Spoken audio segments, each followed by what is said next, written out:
Hello friends, good morning. চলে এলাম নতুন ভিডিও নিয়ে। বুঝতেই পারছেন এটা টোটোর থাকার জায়গা। ঠিক ধরেছেন।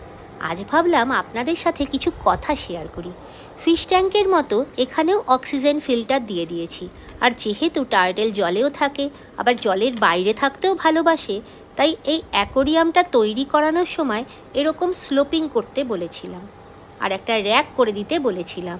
স্লোপিংয়ের ওপর ছোট ছোট স্টোন আটকানো, যাতে ওপরে উঠবার সময় স্লিপ না করে। ওর নিজের খুশি মতো এই র্যাকের ওপরে উঠে বসে থাকে, আবার যখন ইচ্ছা হয় জলে সাঁতার কাটে। আবার কখনো কখনো ওকে আমি অ্যাকোরিয়াম থেকে তুলে ঘরে ছেড়ে দিই।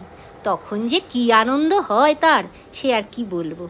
আজ ভিডিওটা এখানেই শেষ করলাম। নতুন ভিডিও নিয়ে আবার আপনাদের সাথে আমার দেখা হবে। ততদিন সবাই ভালো থাকবেন, সুস্থ থাকবেন, নিজেদের খুব যত্ন নেবেন। আজ তবে আসি, টাটা।